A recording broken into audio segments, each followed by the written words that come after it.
Que Dieu soit béni. Nous sommes encore dans le même thème, bien-aimé, on n'a pas fini. Et plus on avance, plus je découvre que l'apôtre Paul avait vraiment raison et avait intérêt à pouvoir insister sur tous ces points qu'il a mentionnés. Dans ce passage de Romains chapitre 1, versets 18 à 24, que nous réalisons encore une fois. Il avait raison. Comme ils ne se sont pas souciés de connaître Dieu, Dieu les a livrés à leur sens réprouvé, pour commettre des choses indignes, étant remplis de toute espèce d'injustice, de méchanceté, de cupidité, de malice, plein d'envie, de meurtre, de querelles, de ruse, de malignité, rapporteurs, médisants, impies, arrogants, hautains, fanfarons, ingénieux au mal, rebelles à leurs parents, dépourvus d'intelligence, de loyauté, d'affection naturelle, de miséricorde, bien qu'ils connaissent le jugement de Dieu, déclarant dit de mort ceux qui commettent de telles choses, non seulement ils le font, mais ils approuvent ceux qui le font. Bénis encore ta parole, Seigneur. Esprit Saint de Dieu, accompagne encore cette parole dans le cœur de chacun. Esprit Saint de Dieu, continue à nous sonder, à nous courber, à nous briser, à nous façonner. Esprit Saint de Dieu, continue à extirper, à déraciner de nos vies tout ce qui n'est pas de Dieu. Afin que Dieu seul prenne toute la place en nous et que ce qui est de Dieu seul puisse émerger davantage en nous. Esprit Saint de Dieu, rend cette parole vivante dans le cœur de chacun, dans mon propre cœur également. Et que les querelles dont on va parler ne puissent jamais être le partage de qui que ce soit au milieu de nous. Je te prie ainsi au nom de Jésus et je te remercie pour ton action tout au long de ce message. Et nous disons Amen. Le danger de ne pas glorifier Dieu. Et là, nous allons parler maintenant de querelles aujourd'hui. Nous avons vu pendant plusieurs semaines que ne pas se soucier de Dieu ou le rejeter ouvre les portes à toute espèce. On avait insisté sur le mot toute espèce, dans toutes sortes d'injustices, toutes sortes de méchanceté, toutes sortes de cupidité, toutes sortes de malice, d'envie, de meurtre et aujourd'hui de querelles. Comme on peut le voir là, dans ce verset 29 de querelle. Ruse et malignité étant proches de la malice, qu'on a déjà vu.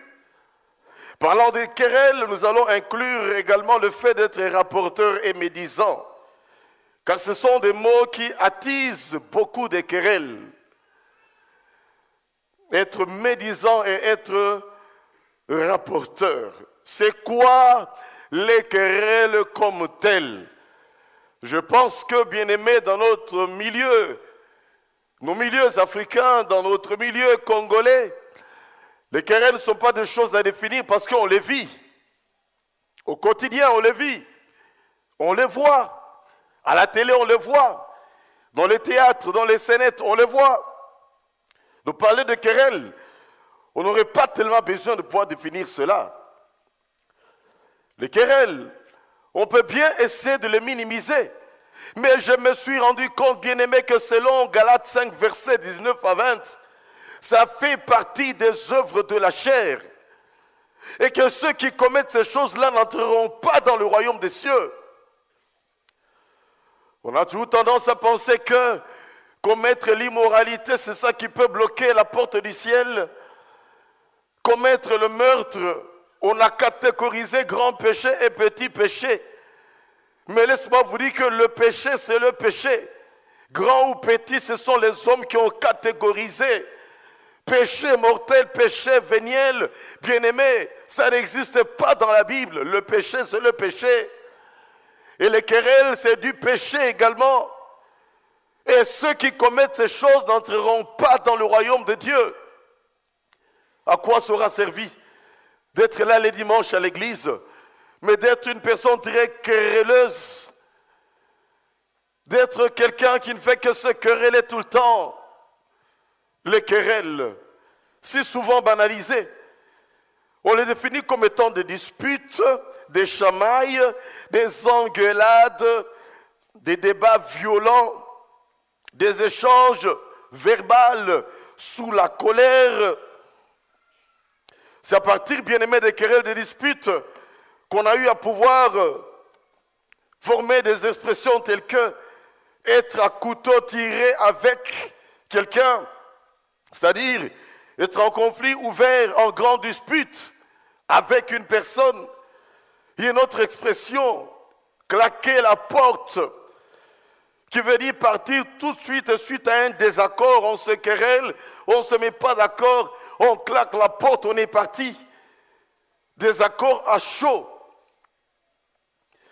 Il y a l'autre expression, pomme de discorde.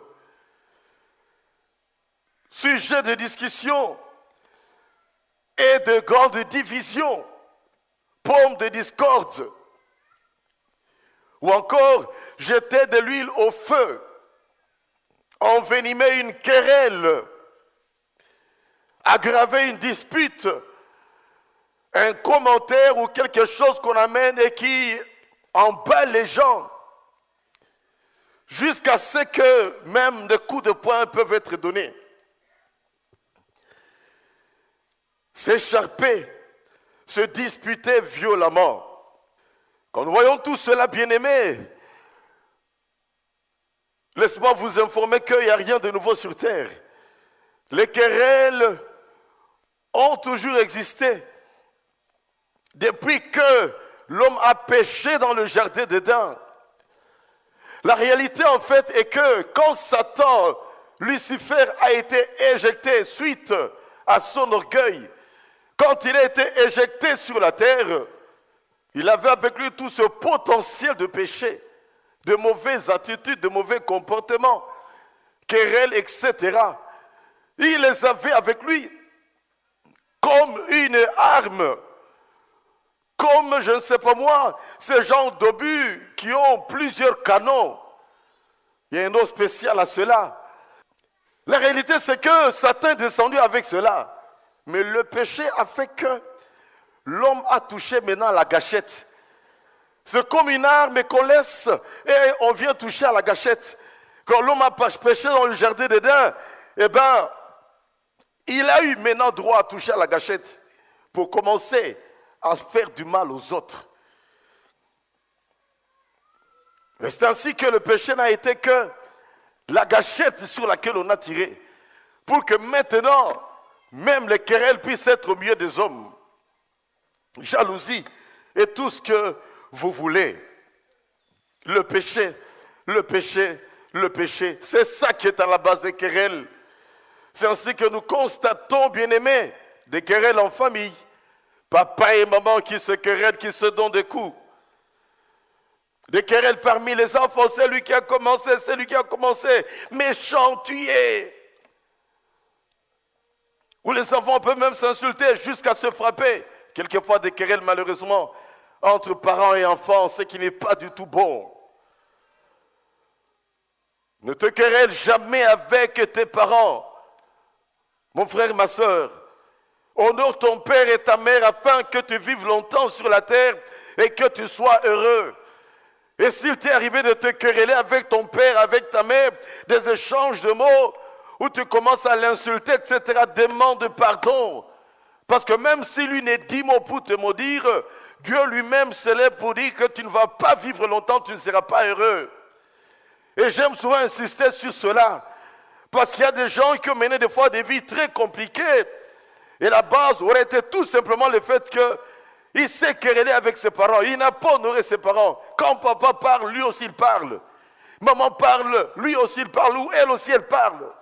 Et certains malheureusement jusqu'à porter la main sur leurs parents. Ça c'est déclenché une véritable malédiction dans la vie. Même si papa a tort, tu n'as pas le droit de lui tenir à la chemise. Tu n'as pas le droit de le pousser. Tu n'as pas le droit de crier sur lui comme si c'était ton enfant ou un de tes amis. Pas du tout, bien-aimé. Querelle en famille, querelle dans les clans. N'avons-nous jamais vu des clans qui se battent dans des villages, querelle dans les villes, querelle dans les champs, où les gens se battent parce que l'un a cultivé sur une portion qui appartient au voisin. Querelle dans les champs, querelle dans les entreprises. J'ai vu des querelles même dans les avions. Et même l'avion que j'ai pris, il y a un bien-aimé qui a failli se quereller avec un autre papa qui était devant lui. Simplement parce qu'il a mis ses bagages dans les porte-bagages.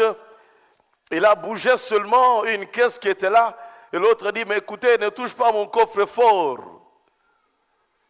Et les querelles ont commencé petit à petit. Heureusement que ça n'a pas continué. Querelles jusque dans les avions. Querelles dans les institutions, n'avons-nous pas vu, bien-aimés? À la télévision, certains pays où dans le Parlement, ils se sont donné des coups. Le sang a coulé.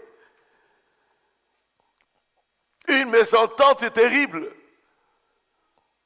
Et vous là, paf, coup de tête double. Parlement, des représentants du peuple. Vous vous rendez compte un peu? Qui se battent eux-mêmes, quel modèle? Ce qui est bizarre, c'est que même dans les églises, bien-aimés, il y a des églises dans le comité, c'est des querelles. Il y a des églises où les gens se battent. Et ils ne veulent pas de ce pasteur-là. D'autres le veulent. Ça fait deux camps. Ils se battent. Jusque dans les églises. N'y a-t-il pas des querelleurs au milieu de nous? Parole du salut, même si on est très bien habillé. Et même si on parle très bien français. Pensez que le mot querelle, bien, c'est seulement dans les milieux des gens qui ne sont pas instruits. Non. N'y a-t-il pas de querelleurs au milieu de nous qui se querellent à la maison, mais ici sont bien calmes comme des anges? Si tous les parents pouvaient dire ce que leurs enfants sont, ou si tous les enfants pouvaient dire ce que leurs parents sont réellement à la maison. Les querelles. Dans la Bible, il y a eu plein de querelles. Dans Genèse 13, verset 7, les bergers des troupeaux d'Abraham se querellèrent avec les bergers du troupeau de Lot. Exode 17, verset 2. Le peuple chercha querelle à Moïse. Tu nous as sortis de l'Égypte. On n'a pas de l'eau. Donnez-nous de l'eau à boire. Ils l'ont querellé, bien-aimé. Jusqu'à ce que lui, il a crié à Dieu. Et Dieu lui a dit, frappe le rocher qui va donner de l'eau. L'eau qu'ils avaient bu, bien-aimé, c'était dû au fait qu'il y a eu quand même querelle. Dieu savait à quel moment il va leur donner de l'eau. Mais ils ont un peu forcé jusqu'à quereller Moïse. Lui faire des problèmes, crier sur lui. Et lui est allé à Dieu, c'est toi qui m'as envoyé, tu m'as donné ce peuple. C'est toi qui nous as sortis d'Égypte.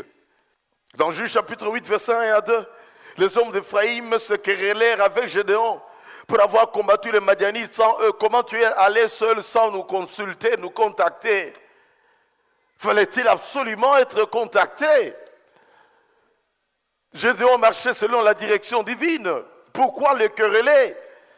2 Corinthiens 12, verset 20. Je crains de trouver des querelles parmi vous. Ça, c'est Paul qui écrit aux Corinthiens. Cette église où il y avait beaucoup de dons spirituels, mais également où il y avait des dimensions de péché telles qu'on n'en voit pas chez les païens.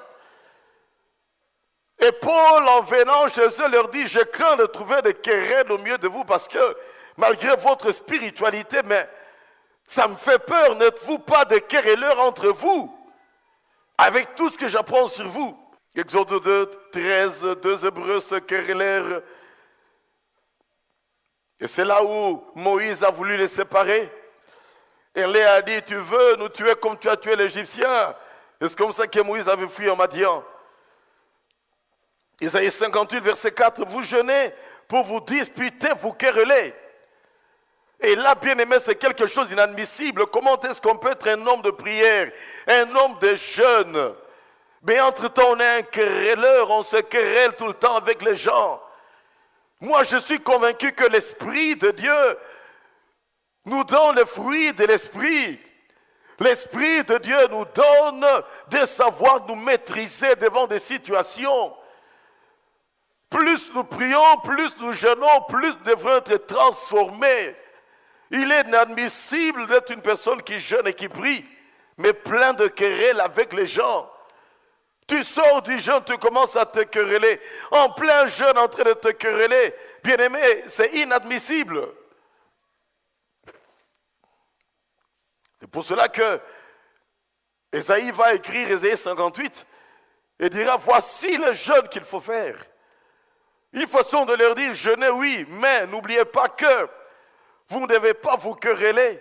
Vous devez visiter les prisonniers, vous aimer les uns les autres, apprendre à vous supporter les uns les autres, vous faire du bien les uns les autres. Comment vous pouvez dire, vous jeûnez, mais entre-temps vous vivez des choses ineffables, des choses qu'on ne voit même pas chez les païens. Frères et sœurs, les gens nous regardent. Quand nous disons nous allons jeûner, ils vont regarder après comment est-ce que nous nous comportons après avoir jeûné.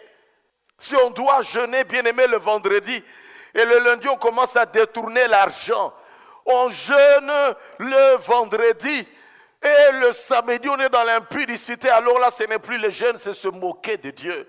Et on ne se moque pas de Dieu. Ce que l'on sème, on va le récolter un jour. Jacques 4, verset 2.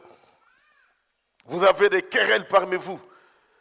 Galates 5, 19 nous montre clairement que les querelles, ce sont des œuvres de la chair.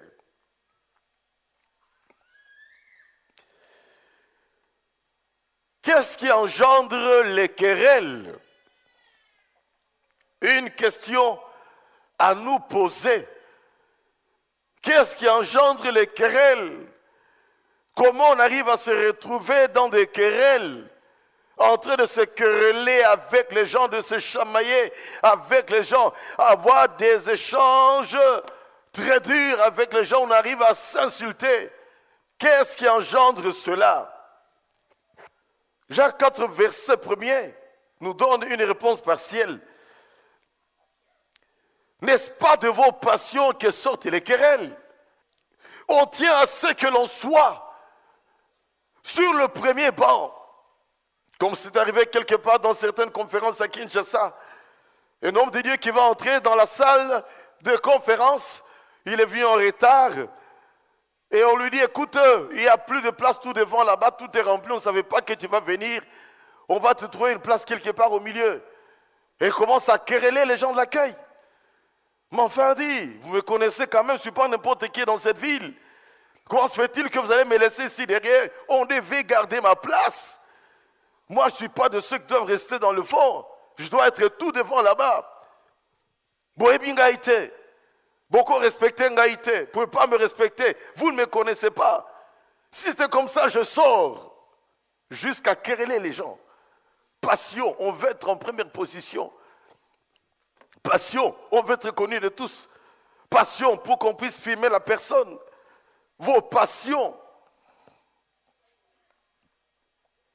On tient à être parmi ceux qui vont aller en mission de service. Et on va se quereller avec celui qui est en train de faire la liste. Il a déjà la liste, il doit le mettre seulement au point. On vient le quereller, comment je ne suis pas sous la liste? Je devais être sous, mais ce n'est pas mon affaire, ce n'est pas moi qui fais la liste. C'est le chef qui a programmé ceux qui partent en mission. Je dois y être également, mais mon nom. Des querelles intempestives, des querelles, même pour être nommé, bien aimé, quand on est dans certains partis politiques, croyez-moi. Ils se querellent de temps en temps. Moi aussi je dois, à tel poste. Nous avons joué un rôle important, moi aussi je veux telle place. Des querelles se chamaillent dans les partis politiques. Parce qu'ils veulent être positionnés pour être dans le gouvernement, être positionnés pour aller dans telle ou telle entreprise de l'État. Et quand c'est dans une entreprise où il n'y a pas beaucoup d'argent, ah non, mais là-bas, qu'est-ce que j'aurai là-bas? Est-ce qu'on est positionné pour aller gagner de l'argent ou d'abord pour travailler pour le pays? Amen, amen. Et ils se querellent entre eux. Là-bas, il n'y a rien. J'aurais bien voulu ce poste-là ou telle autre entreprise. Là, ce n'est que des papiers. Mais de l'autre côté, il y a des missions de service. On se querelle. Et probablement qu'il y a des chrétiens également qui font le même jeu pour se quereller. On tient à ce que, on tient à ce que, on tient à ce que, on tient à ce que. Alors, on doit se quereller pour cela. Qu'est-ce qui engendre les querelles? Les calomnies. dire le mal sur quelqu'un est quelque chose qui est faux. Vous savez, si on n'arrive jamais à vous faire monter des grades, c'est à cause de tel qui t'a accusé, c'est le chef. Alors que c'est faux. Et l'autre va voir la personne. Comment est-ce que toi tu vas mais calomnier, c'est le chef.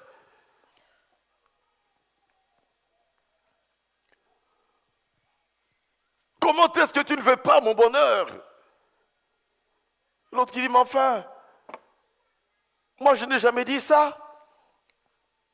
C'est comme ça qu'il y a des fois des gens qui sont couplés entre eux. Frères et sœurs, dans la vie, vérifie toute information. Vérifie toute information. Ne te laisse pas emballer par tout ce qu'on peut te raconter. Vérifie au moins à 1, 2 ou 3 personnes.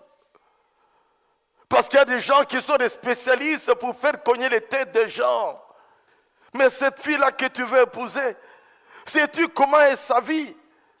Mais c'est pratiquement la pute dans l'entreprise. Mais elle sort avec le chef. Mais entre-temps, elle sort avec l'adjoint du chef. Calomnie. Des choses mensongères. Tout simplement pour que la fille ne puisse pas se marier. On est jaloux de la personne. Mais qui est cette personne que vous voulez engager? Cette personne, voilà ce que cette personne a fait partout où elle est passée. J'en ai reçu des fois dans mon bureau. Une personne qui a raté un poste parce qu'on est allé raconter quelque part qu'il avait fait ça avec son ancien patron, des choses fausses, vraies calomnies. Et pas dites par n'importe qui. Une personne de grande importance. Tout ça parce qu'on veut vilipender la personne. Et ça cause des querelles. Les médisances également, bien-aimés, sont à la base de beaucoup de querelles. Les médisances de choses qui sont vraies, mais dois-tu les rapporter? Dois-tu les colporter? Dois-tu te mettre à la place, je ne sais pas moi, de quel agent de propagande? Mais dire du mal d'eux, des choses qui sont réelles, des choses qui sont vraies. Tu veux épouser cette fille, mais c'était la copine de mon frère. Et ça peut être vrai qu'elle a été la copine de ton frère. Mais pourquoi toi, tu veux maintenant casser le mariage de l'autre?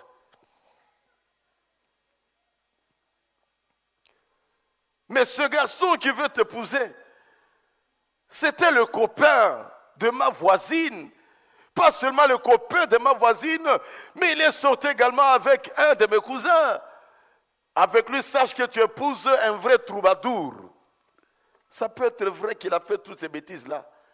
Mais de quel droit tu vas commencer à dire des médisances sur la personne? Ne peux-tu pas te limiter à dire prie et que Dieu te conduise? Prie si c'est la volonté de Dieu. Et ce n'est que si réellement le Saint-Esprit te convainc de dire quelque chose de réel, de vrai, pour épargner la personne, que tu peux oser te permettre. Mais il faut que tu sois conduit par l'Esprit. Parce qu'avec la médisance, bien-aimé, on peut se détruire les uns les autres. Devons savoir que nul n'est parfait. Tous on a toujours quelque chose qui ne va pas très bien. Tous on peut avoir eu à commettre une petite bêtise quelque part dans la vie. Nul n'est parfait. Mais pourquoi remuer et détruire la personne? Vous engagez cette personne-là. C'est le pire des escrocs que je n'ai jamais vu, des détourneurs de deniers publics et de fonds. Vous lui donnez la caisse, vous allez le regretter. Savez-vous si la personne s'est déjà convertie et que la personne n'est plus dans ces choses-là? Ou cette fille que vous accusez, savez-vous si cette fille a déjà changé totalement de vie? Calomnie, médisance, rapportage, on rapporte. J'ai entendu, on va rapporter n'importe quoi, on va rapporter. Écoutez les amis, si je m'entends bien avec toi, je m'entends bien avec l'autre également, et que les deux ne s'entendent pas, tel me disent quelque chose, dois-je aller le rapporter à l'autre? Non! Mon travail est de lutter afin que les deux arrivent à s'entendre. Si tel se plaint envers moi vis-à-vis de l'autre, dois-je aller le rapporter à l'autre? Non! Je dois jouer, bien-aimé, à l'intersection, jouer au réconciliateur, quel que soit le temps que ça peut prendre. Nous avons le ministère de la réconciliation et non pas de la division. Et la Bible dit clairement que le rapporteur divise les amis. Proverbe 16, verset 28. Il arrivera que tu sois au courant de quelque chose. Tu n'es pas obligé de rapporter ce que tu as entendu. Pas obligé. Et quand il faut aider les deux personnes, vous les mettez ensemble. Toujours être conduit par l'esprit, bien-aimé. Sinon, on peut causer des querelles, diviser même des amis. Séparer les gens qui sont en train de se rapprocher. Diviser toute une famille. Les mauvaises informations, les fausses informations, ça cause également, bien-aimé, des divisions et des querelles. Les incompréhensions. Tel a dit ceci, on a mal interprété, on a saisi les choses autrement, et voilà qu'on s'en prend à l'autre. Il faut que l'autre éclaircisse encore davantage les choses. D'où l'importance de savoir bien saisir la pensée profonde d'une personne. Et ne pas se limiter à quelques mots, parce qu'il peut arriver qu'il y a juste une petite question de terminologie. Tel mot est saisi de telle façon par l'autre, mais pas forcément de la même façon par telle autre personne. Connaître le niveau de compréhension bien-aimé des gens, pour savoir également quelles expressions utiliser dans le langage vis-à-vis d'eux. Vous savez qu'autrefois, quand on disait, toi là, individu, tu m'appelles individu, moi? Individu. D'autres vont dire, tu m'appelles individu. Voyez un tout petit peu. Oh, pendant très longtemps, quand on était jeune, eh ben, on pouvait nous dire individu. Tu penses qu'on t'a insulté. Or, individu, ce n'est qu'une personne. Tout simplement. On a tellement donné un sens péjoratif au mot individu, au point que c'est devenu comme une insulte. Pourtant, ce n'est pas une insulte. Ou quand quelqu'un peut oser dire tout simplement, mais enfin, tu parles comme un inculte. Nana, occultiste, ça n'a rien à voir. Un inculte n'est pas un occultiste. Incompréhension. Quelle est la cause des convoitises? Quelle est la cause de manque de maîtrise de soi? Quelle est la cause de longues discussions? D'un moment dans la vie, il faut arrêter certaines discussions. Sinon, ça va déboucher à des querelles. Et les querelles vont amener des insultes. Et les insultes vont amener les gens à se donner des coups. Et voilà, on aura bien commencé, on finit mal. Dans certains échanges, dans certaines discussions, à un moment, il faut apprendre à s'arrêter. Et dire, bon, est-ce qu'on peut arrêter là? On continuera une prochaine fois. On a longtemps parlé de cette affaire. L'immaturité également peut amener des querelles. Parce que on a deux différents niveaux de compréhension des choses. Ça peut amener également des querelles. Mais aussi, les démons attisent également des querelles. Car il rôde Satan, rugissant, cherchant qu'il va dévorer. Et quand il voit des gens en train de discuter, il va le pousser. Dis maintenant ça, dis maintenant ça, dis maintenant ça. Il se joue de toi, donne-lui un coup. Rappelle-toi quand tu étais karatéka, juste un chouki là. Quand tu étais boxeur, juste un crochet, il aura la discipline. Et finalement, ce sont les crochets par lesquels on termine certaines discussions. Proverbe 30, verset 33 nous dit, la pression de la colère produit les querelles. D'où savoir bien aimer se maîtriser lorsque on sent que la colère est là. Et savoir discerner à quel moment on a des colères. Car la pression de la colère finira par amener des querelles. Et nous savons jusqu'où ça peut aller les querelles. Conséquences des querelles. Quelles sont les conséquences lorsqu'on est querelleur? À part le fait qu'il est dit que les querelleurs n'entreront pas dans le royaume de Dieu. Il y a tant d'autres choses également, bien-aimés, qui peuvent découler des querelles dans la vie. Ne sois jamais un querelleur, je t'en supplie. Parce que tu peux te quereller avec quelqu'un qui peut un jour être peut-être le tremplin de ta vie. La personne que Dieu va utiliser pour te propulser.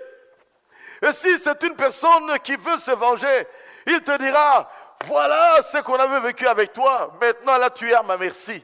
Je te traite n'importe comment. Tu resteras cloué ici, là, dans ce bureau. Tu n'avanceras jamais.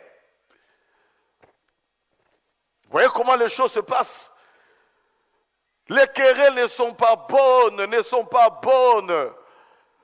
Je me rappelle un jour quand on s'est querellé, j'en ai déjà parlé ici, avec un ami d'école biblique en 1983. J'étais dans le comité des étudiants francophones. J'en ai déjà parlé ici. C'est pour ceux qui n'étaient pas là quand j'en ai parlé. Ce bien-aimé, il a eu tout simplement à me voir sortir de la réunion du comité des étudiants francophones. Il me dit, bon, Savary, qu'est-ce qu'on a dit dans cette réunion du comité? Je lui dis, ce n'est pas à moi de donner les résolutions de cette assemblée du comité, de cette réunion du comité à n'importe qui.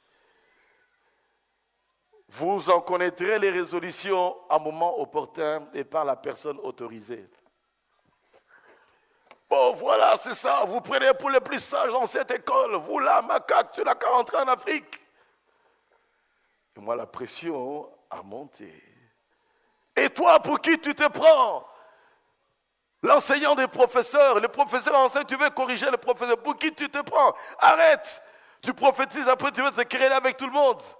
Je ne suis pas d'accord avec toi. On s'est séparés comme ça, bien-aimés. Pratiquement, on était dans un état malheureux. Je pense qu'il était environ 16 heures et j'étais tout malheureux. On a eu à pouvoir manger le repas du soir dans notre réfectoire et j'étais tout malheureux. Lui aussi tout malheureux. Finalement, il est venu pour me voir. Il m'a dit, écoute, tu sais, Savary, je te demande pardon parce que j'ai eu à pouvoir mal parler. Il est vrai que je ne devrais pas te demander ces résolutions-là. Je sais qu'il y a une personne autorisée pour les donner dans une réunion spéciale. Je te demande pardon. Je lui dis, bon, pardonne-moi également parce qu'on n'est pas venu ici pour se quereller. On est venu ici pour apprendre. Que Dieu nous aide, chers amis, afin que nous puissions demeurer au pied du Seigneur. Et c'est comme ça que le Seigneur nous brise, nous façonne, nous équipe. Amen, amen. Tu n'auras jamais les fruits de l'esprit si tu n'es pas passé par des temps de brisement. Et quand nous prions que Dieu aide-moi à ne pas me quereller, crois-moi, Dieu permettra une situation où quelqu'un va t'embêter aujourd'hui et tu vas chercher à réagir comme auparavant. Quelqu'un va t'embêter demain ou après-demain. Tu vas chercher à sortir pratiquement toutes tes ongles pour détruire la personne avec des mots ou à lui donner. Tu vas chercher à te comporter comme tu as l'habitude de te comporter. Et là, le Saint-Esprit te dira, tu as demandé à Dieu de savoir te maîtriser, de ne pas te quereller. Alors, arrête ce que tu veux faire. Amen. C'est ainsi qu'on monte d'escalier dans la marche avec Dieu. Les fruits de l'esprit, on les acquiert, bien aimés, progressivement. L'amour, on l'obtient à certains moments, puis une pleine joie dans le Seigneur. La maîtrise de soi, on peut lutter avec ça, on finit par se maîtriser. On continue, et plus tu es en train, bien aimé, de croître dans les fruits de l'esprit, plus tu vas refléter davantage Jésus dans ta vie. On ne reflète pas Jésus dans nos vies parce que nous ne laissons pas le Saint-Esprit, bien aimé, nous remplir des fruits de l'esprit. Et on reconnaîtra le chrétien par les fruits de l'esprit dans sa vie. Pas par les miracles, pas par des bonnes prédications, pas, je ne sais pas, par n'importe quoi. Tu peux bien chasser tous les démons, guérir tous les malades qu'on va t'amener. Mais ce sont les fruits de l'esprit qui révèlent véritablement qu'on est enfant de Dieu. Amen, amen, amen. Dis à ton voisin, prions davantage pour les fruits de l'esprit. Il y aura moins de querelles dans la maison de Dieu. Il y aura moins de médisance dans la maison de Dieu. Il y aura moins de colportage dans la maison de Dieu. Parce qu'assez souvent, c'est de l'interne que l'on se détruit. Tel rapporte à tel, tel a dit ça, tel a dit ça, tel a dit ça. Tu sais, là-bas, on ne t'aime pas. Tu sais, ici, là, c'est comme ci, c'est comme ça. Et ainsi de suite, on se détruit très souvent dans la maison de Dieu de cette façon-là. Dans le corps de Christ, de cette façon-là. Dans le pays, de cette façon-là. Où on rapporte, on colporte des fois des choses fausses. On se vilipende les uns les autres. Conséquence. D'abord, tu n'entreras pas au ciel. Deuxième chose. Les gens vont commencer à se méfier de toi si tu es un querelleur.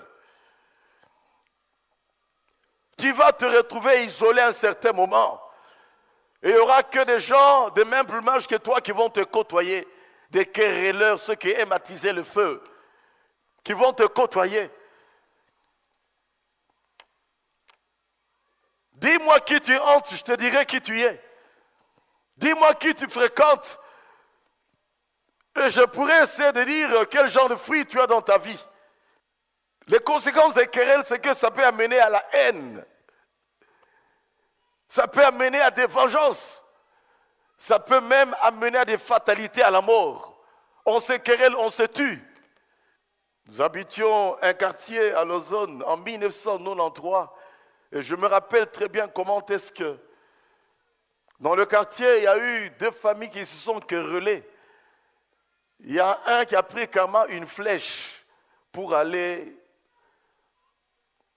percer l'autre avec ça. Et la personne est morte. Querelle, la mort. Pour éviter cela, éviter les querelles. Là où il y a des querelles, prendre tes distances. Parce que quand il y a des querelles, n'importe quoi peut se passer. Quand il y a des discussions, n'importe quoi peut se passer. On ne peut pas savoir quels sont les intrus quand il y a des querelles. Des gens qui ont voulu se venger depuis longtemps, ils profitent des querelles. Les querelles peuvent amener en prison, peuvent amener au meurtre, qui amène en prison. Faisons attention avec les querelles. Les querelles peuvent amener même à des conflits entre deux pays. Nous voyons comment est-ce que deux pays bien-aimés dans ce monde, un pays en Asie et l'autre en Amérique, on a l'impression que c'est des petites querelles qui commencent jusqu'à des menaces. Si vous faites ça, nous ferons ça. Et là, la diplomatie doit jouer son grand rôle. Sinon, il y a un très très grand danger que des choses s'enflamment de ce côté-là. Ça peut amener, bien aimé, à des conflits armés entre deux pays. Comment éviter les querelles maintenant? Si tu n'as pas donné ta vie à Jésus, donne d'abord ta vie à Jésus. Amen. Si tu n'as pas donné ta vie à Jésus, donne ta vie à Jésus. Car seul Jésus peut te donner la capacité de te maîtriser devant des querelles. Donne ta vie à Jésus. Imprègne-toi de la parole de Dieu. Parce que la parole de Dieu va te montrer que les querelles ne sont pas bonnes dans la vie. Imprègne-toi de la parole de Dieu. Mets la parole en pratique. Recherche vivement les fruits de l'esprit dans ta vie également. Passe du temps dans la prière. Sois un homme, une femme de prière. Dans la prière, bien-aimés, nous sommes comme des barres de fer qui sont chauffées par l'Esprit Saint. Quand nous sommes en prière, c'est comme une barre de fer qui est carrément mise dans un haut fourneau, qui est en train d'être chauffée, chauffée, chauffée. Moins tu passes du temps, bien-aimé, dans la présence de Dieu, moins le Seigneur va te travailler également. Plus tu passes du temps dans la présence de Dieu, plus le Seigneur va te travailler, te forger. Il faut beaucoup de chaleur pour arriver à courber, bien-aimé, une barre de cuivre ou une barre d'acier. Il faut beaucoup de chaleur. À la main, cela n'est pas possible. Il faut le mettre dans le haut fourneau et commencer à le chauffer. Même les bijoutiers, avant de former les bijoux que nous portons, ils doivent le mettre dans un petit creuset où ils sont en train de les chauffer. Parce que là, ça devient malléable, on peut donner la forme qu'il faut. Le Seigneur saura te donner la forme qu'il faut que si tu demeures dans sa présence. Même si tu connais très bien la parole de Dieu. Si tu ne prends pas du temps dans la présence de Dieu, il ne saura pas te courber ni te briser. Et si tu n'es pas brisé par Dieu, tu vas commencer à briser les hommes. Si tu n'es pas courbé par Dieu, tu commenceras à courber les hommes. Tu commenceras à te quereller partout, à te venger partout, à démontrer que tu es fort. Mais si le plus fort t'a brisé, bien-aimé, tu vas seulement commencer à pardonner. La douceur va être en toi. Tu n'auras jamais envie de te venger. Tu ne te plairas pas de voir deux personnes en train de se chamailler. Tu n'auras jamais bien le plaisir de voir l'un en train de détruire l'autre. Parce que toi-même, Dieu t'a détruit. Quelqu'un qui est déjà brisé ne saura pas briser les autres facilement, bien-aimé. À moins de quitter la présence de Dieu. Et commence à rédurcir encore davantage. Et c'est ce que nous voyons même avec les barres de fer. Quand on les enlève du haut fourneau, ça commence à durcir petit à petit. Et on ne peut plus arriver à leur donner notre forme quelconque. Sinon, les remettre encore dans le feu. Comment éviter des querelles? Être un homme de prière, une femme de prière. Les gens peuvent te provoquer, tu les regardes tout simplement comme ça. Même si on dit Zoba, on t'insulte, on se moque de toi. On dit ça de toi, tu ne réagis même pas.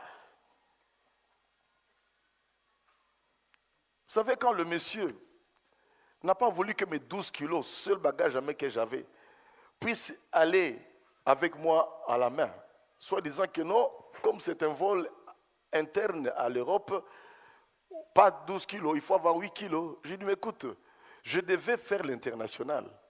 Et expressement, je voulais avoir seulement des bagages à main. Il dit, non, monsieur, ça ne passe pas. Écoutez, je peux vous assurer que si je ne me concentrais pas bien, j'allais hausser le ton. Je commençais à crier sur le monsieur.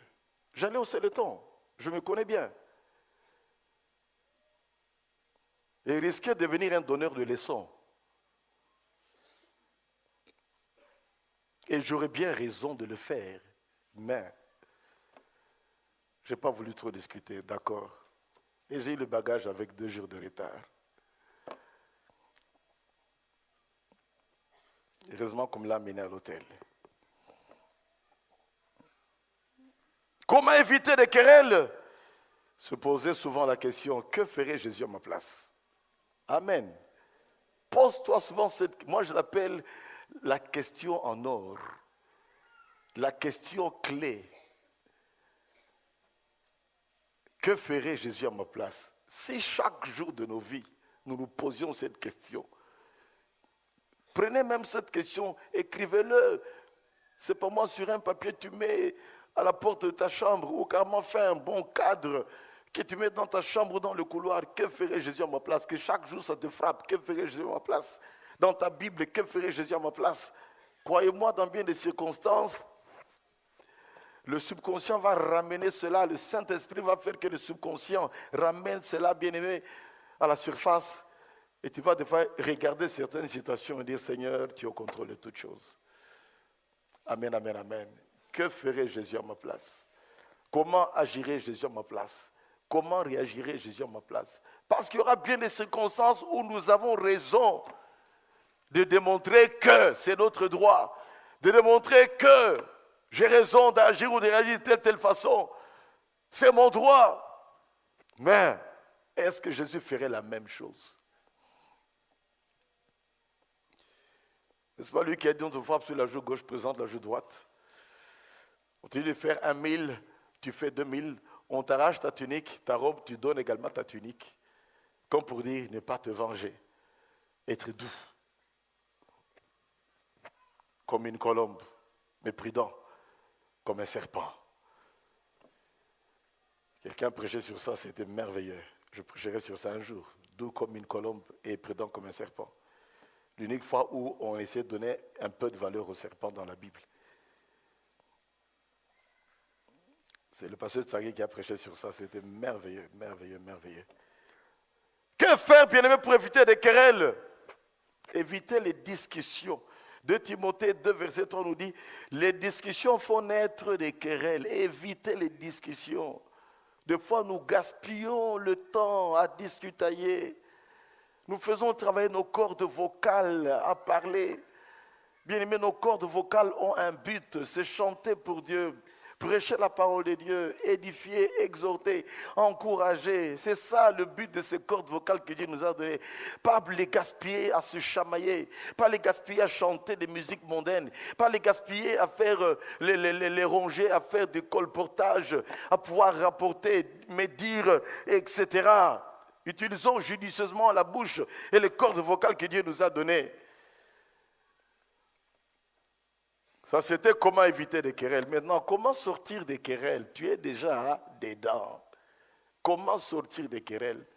Tu sais que demain au service, ça sera encore la même chose avec cette personne avec qui on ne s'entend pas très bien.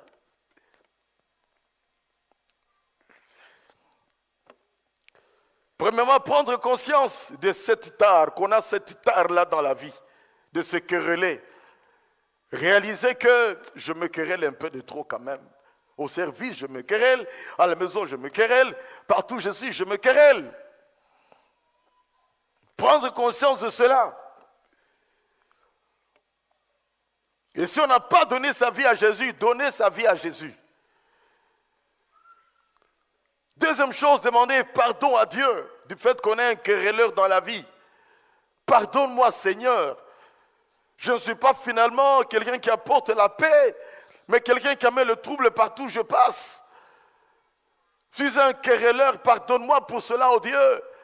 Je ne sais pas me réserver, je vais vite parler. Et quand les gens sont en train de discuter, je viens attiser le feu. Comme dans l'enfance, ces choses-là, on les vivait. On aimait attiser le feu. 2 personnes en train de se chamailler. Prouvez. Démontrez. Bachouké, bima. M'accrocher. Kangise Mouroko. On aimait dire ces choses-là. Mais quand on a le Seigneur bien-aimé, on doit chercher à éteindre le feu. Être des constructeurs de ponts et non des barrières. Comme disait François d'Assise. Là où il y a la haine, qu'on amène le pardon. Là où il y a la tristesse, qu'on amène la joie. Demandez pardon à Dieu.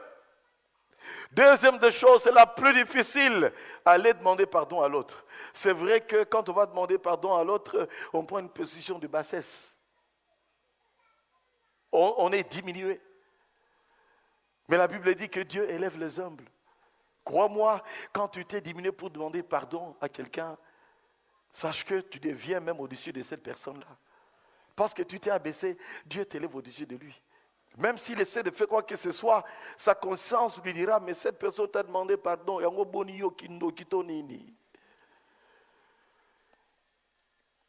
Demandez pardon. Et c'est quelque chose de difficile. Surtout pour nous les hommes. Les femmes demandent facilement pardon à leur mari. Mais combien d'hommes ont demandé pardon à leurs épouses? Les enfants demandent facilement pardon aux parents. Mais combien de parents ont demandé pardon à leurs enfants? Les agents demandent facilement pardon à leurs patrons. Mais combien de patrons ont demandé pardon à leurs agents? C'est de la grandeur de savoir demander pardon dans la vie. Dites Amen. Demandez pardon au prochain. Réparer ce qui est encore réparable. Prendre la résolution de ne plus y revenir. S'adonner à la prière et à la parole. Et développer une relation avec des gens qui sont modèles, qui ne se querellent jamais ou presque pas. Parce qu'avec des gens qui ne se querellent pas, l'esprit de querelle, ne trouvera pas facilement d'occasion pour pouvoir venir te revisiter.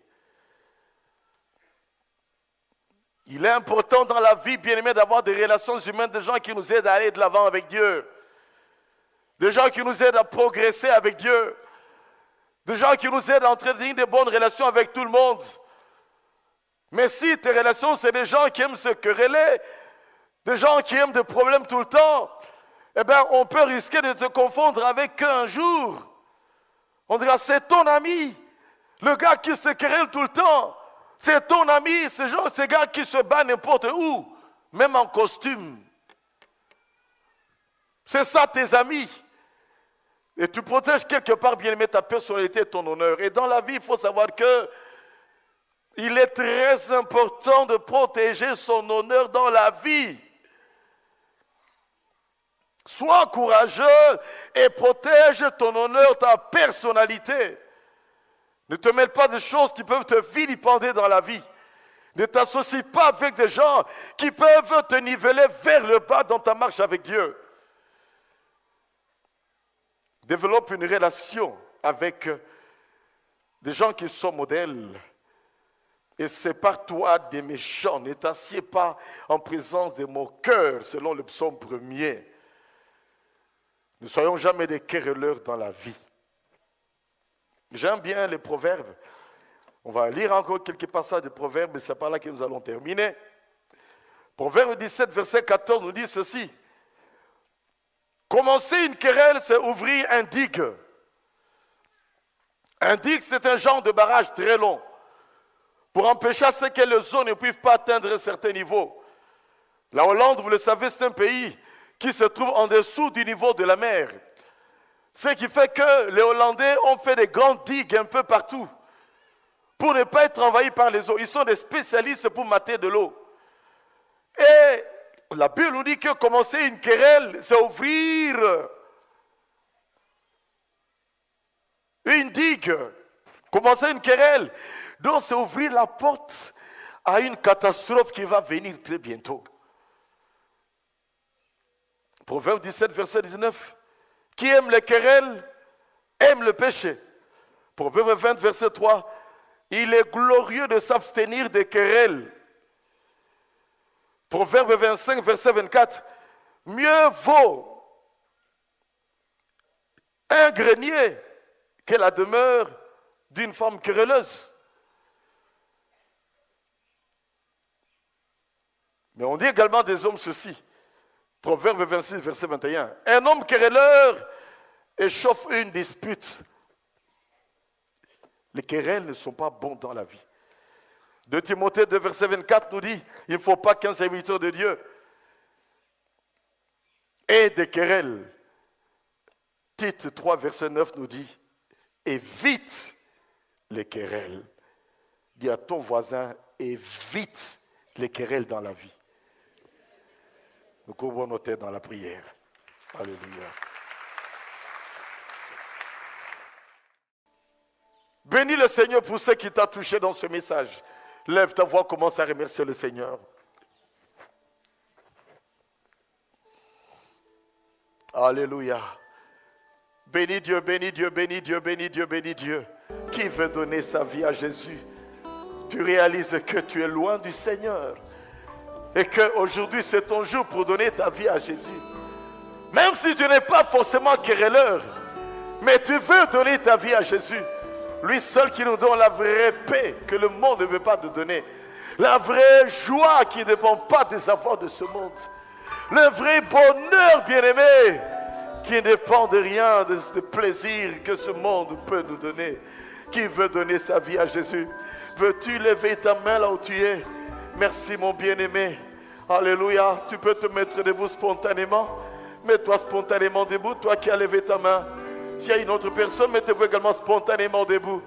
Répétez cette prière après moi. Vous qui vous êtes levés, dites Seigneur Jésus à haute voix.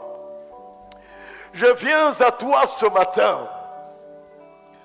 Je suis pécheur. Je me reconnais pécheur. Séparé de toi. à cause du péché. Pardonne-moi, Seigneur. Jésus, lave mon cœur par ton sang. Jésus, entre dans mon cœur à ce moment. Règne en moi. Sois mon sauveur. Règne comme Seigneur. Je m'abandonne à toi, mon Dieu. Conduis désormais ma vie. Merci pour le privilège de devenir enfant de Dieu. Donne-moi la capacité, oh Dieu, d'être un homme de prière, de méditer la parole de Dieu, d'être fidèle à l'église et surtout de vivre la parole de Dieu dans ma vie. Jésus, il règne dans tous les domaines de ma vie, dans mon esprit, règne dans mon âme, règne dans ce corps également. Et que ce corps soit la résidence du Saint-Esprit. Je prie pour vous. Tu l'as dit toi-même, Seigneur, tu ne mettras jamais dehors celui qui vient à toi. Par la foi, Seigneur, ces bien-aimés ont entendu ta parole, ont accepté de se repentir.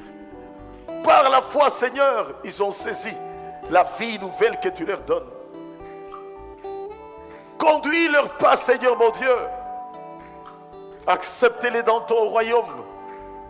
Façonne-les, remplis-les de fruits de l'esprit. Oh Dieu, qu'ils puissent te refléter dans ce monde, qu'ils soient des vrais ambassadeurs de Christ dans ce monde. Et ceux-là que tu appelles au ministère, amène-les dans le ministère. Et ceux-là qui tu vas confier des tâches particulières, oh Dieu, pour l'avancement du royaume de Dieu, donne-leur ces tâches-là. Révèle-le, Seigneur, la raison pour laquelle tu leur as donné la vie.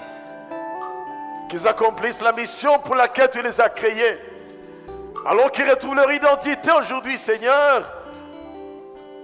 Amène-les dans leur destinée, que dans cette destinée, ils vivent la mission pour laquelle tu les as créés. Au nom de Jésus, nous t'acclamons, Seigneur. Nous t'acclamons de tout notre cœur. Merci de tout cœur, Jésus. Merci de tout cœur. Alléluia.